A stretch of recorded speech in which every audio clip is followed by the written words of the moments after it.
नाज़रीन सलाम अलैकुम, मैं हूं ज़ीशान अली। हमारी इस ख़ास पेशकश में आप सबका इस्तकबाल है। सबसे पहले हम आप हज़रात की खिदमत में माह मुबारक रमज़ान, माह सियाम, जो रहमत का महीना है, बरकतों का महीना है, सआदतों का महीना है, मुबारकबाद पेश करता हूँ।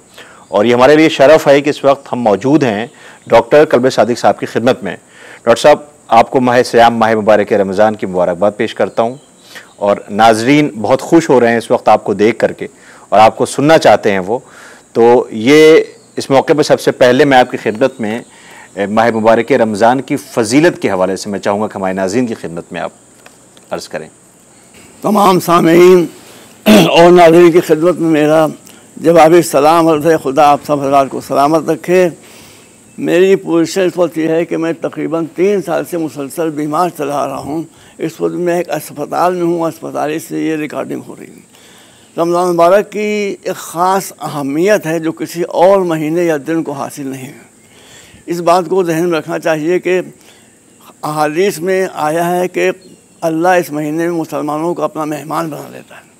तो आप अगर फ़र्ज़ कीजिए किसी प्राइम मिनिस्टर के यहाँ जाएँ मेहमान बनकर, तो आप वहाँ पर क्या आदाब पेश नज़र रखेंगे? वो उससे 1000 गुना ज़्यादा आदाब आपको पेश नज़र रखना है उस वक्त जब आपको तसव्वुर हो कि आप माह रमज़ान मुबारक में अल्लाह के मेहमान हैं। इसलिए इस महीने में पूरी तरह से सैक्रेड एहतराम होना चाहिए, मुक़द्दस एहतराम होना चाहिए, और कोई ऐसी बात नहीं करना चाहिए जिससे आपके तक़वा या परहेज़गारी या दुनिया तलबी पर रोशनी पड़ती है। मैं आप सब हज़रात को इस रमज़ान शरीफ की मुबारकबाद पेश करता हूँ और अल्लाह से दुआ करता हूँ कि वो वबा जो इस वक्त पूरी दुनिया को अपने घेरे में लिए हुए है, इस वबा से जल्द अज जल्द उन लोगों के सदक़े में कि जिन्होंने गुनाह बहुत कम किए हैं, हमको भी निजात दे दें इंशाअल्लाह। डॉक्टर साहब, इस वक्त पूरी दुनिया लॉकडाउन, शटडाउन है और कोरोना जैसी वबा है। ऐसे में WHO, जहाँ मुल्क की हर जगह की गवर्नमेंट, शासन, प्रशासन सबसे ये कह रहे हैं कि आप एहतियात करें, सोशल डिस्टेंस रखें, एक दूसरे से बाहर ना जाएं, सोशल गैदरिंग ना करें। ऐसे में ये माह मुबारक रमज़ान जिसमें हम नमाज जमात से पढ़ा करते थे, मस्जिदों में जाते थे, सारी इबादत गाहें, चाहे मंदिर हो, चर्च हो, गुरुद्वारा हो, सब बंद कर दिए गए हैं। ऐसे में आप रोज़ादारों की खिदमत में रोज़ादारों को आप क्या मैसेज देना चाहते हैं? मेरी अदना गुजारिश ये है कि इस्लाम वो दीन है कि जिसमें इंसान की आसानियों का बहुत ज़्यादा लिहाज रखा गया है। कुरान मजीद में और हदीस में मुसलसल ये बातें आई हैं कि अगर कोई इंसान बीमार हो जाए तो उस पर से शरीयत के जो मसाइल हैं जिन पर अमल करना ज़रूरी है और जिनके लिए मसलन रोज़ा रखना या कुछ और करना ज़रूरी है, वो सब साक़ित हो जाया करते हैं। तो इसलिए यहाँ पर जो हमारे उलमा ने फरमाया है वो ये है, हेल्थ ऑर्गेनाइजेशन है वो हो या गवर्नमेंट हो या लोकल एडमिनिस्ट्रेशन हो, इन सब ने जो हिदायत दी हैं, इस वक्त ये लोग सिर्फ इस मसले में मुज्तहिद हैं। इस मसले में इन सारे जो डायरेक्शंस हैं उसको फॉलो करना चाहिए। इसी में इबादत है, यही इबादत है। इबादत के माने ये है कि इंसान अपनी ख्वाहिशों को दबा दे और अल्लाह की जो तमन्ना है, जो आरज़ू है या अल्लाह का जो इरादा है उसको पूरा करे।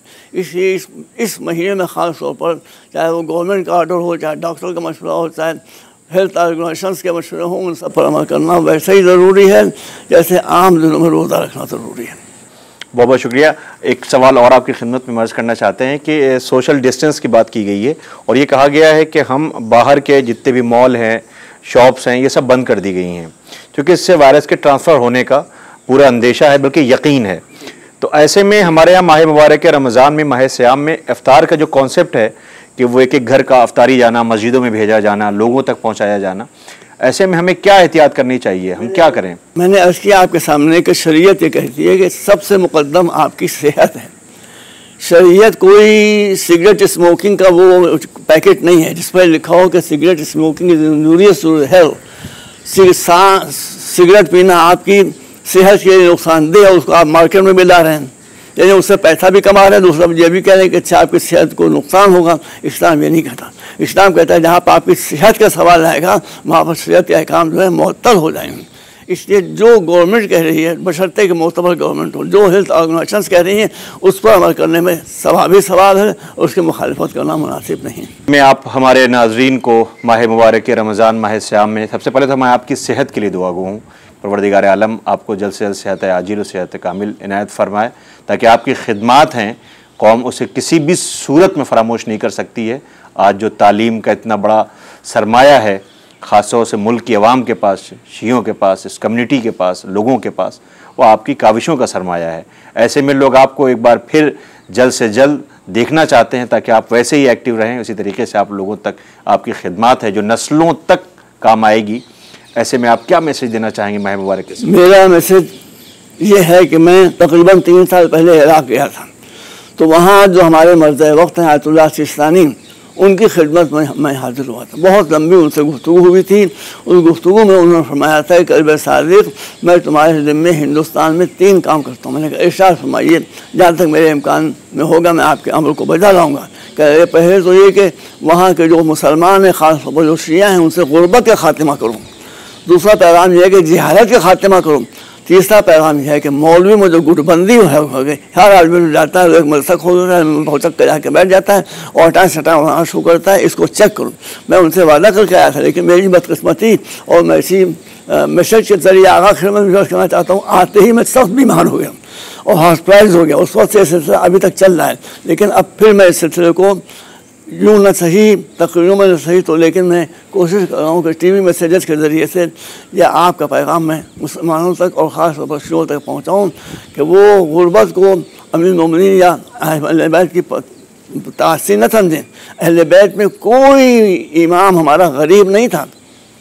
गुर्बत उनकी जो थी वो अपने ऊपर मुसल्लत की हुई थी। मैं आपकी खिदमत में अर्ज़ करना चाहता हूँ, भाइयों बताना चाहता हूँ, मौला अली का एक बाग था यम्बू। आप इंशाल्लाह हज करने जाएँ तो आपको 40 किलोमीटर पहले मदीने से यम्बू दिखाई देगा। ये यहाँ पर एक बहुत बड़ा बाग मौलाना ने बनाया था। मौला अली ने यहाँ पर एक बहुत बड़ा बाग बनाया था। उसकी सिंचाई का इंतज़ाम था, उसकी देखभाल का इंतज़ाम था, सारे कुछ इंतजाम थे। उससे बहुत आमदनी होती थी, मगर मौला ने उसके लिए सिर्फ एक हिस्सा अपने अहले बैत के लिए रखा था, बाकी हिस्सा सब गरीब मुसलमानों की किफ़ालत पर सर्फ किया जाता था। इसलिए मेरी गुजारिश है, गुर्बत को मैं इंशाअल्लाह कभी मौका होगा तो अर्ज़ करूँगा कि गुर्बत को इस्लाम ने अल्लाह का अज़ाब करार दिया। ज़ुरबत अलैहिम ज़िल्लतु वल मस्कनतु व बाऊ बिग़ज़ब मिन अल्लाह। अगर तुम गरीब हो गए हो तो इसको अल्लाह की नेमत न समझो, यह अल्लाह का एक अज़ाब है जो तुम पर तुम्हारे गुनाहों के एवज़ में मुसल्लत किया गया है। इसलिए मेरी बादब गुजारिश है मुसलमानों से, फ़िलहाल सुन्नी हो या शिया, के सबसे पहले वो गुर्बत का जो इफ़रीत है इससे लड़ें और उसको हर कीमत पर अपने घरों से, अपने महलों से, अपने शहरों से निकाल कर फेंक दें, तभी वो कुछ कर सकते हैं। बहुत बहुत शुक्रिया डॉक्टर साहब, आपने वक्त दिया हमें और हमारे नाज़रीन आपको सुन रहे थे। तो नाज़रीन, आप समाअत कर रहे थे डॉक्टर कल्बे सादिक साहब को, जिन्होंने आप तक माह मुबारक रमज़ान, माह सियाम की मुबारकबाद पेश की और बहुत ही अहम पैगाम आप तक पहुँचा दिया है। हम उम्मीद करते हैं कि इंशाअल्लाह आप इस पर अमल करेंगे। परवरदिगार आलम इस माह मुबारक रमज़ान में हम सबको तौफ़ीक़ इनायत फ़रमाए कि हम खुशू व खुशू के साथ परवरदिगार आलम की बारगाह में उसकी खुशनुदी और वो जो चाहता है हमसे, उसे हम अमली जामा पिनाएँ। फ़क़त व सलाम, हमें इजाज़त दीजिए। एक बार फिर मैं आपकी जानिब से डॉक्टर कल्बे सादिक साहब की खिदमत में मुबारकबाद पेश करता हूँ और आपके सेहत के लिए दुआ गो हूँ। इस माह मुबारक रमज़ान में आप डॉक्टर कल्बे सादिक साहब के लिए दुआ फ़रमाएँ, परवरदिगार आलम जल्द से जल्द उन्हें सेहत आजिल, सेहत शफ़ाए कामिल इनायत फ़रमाए।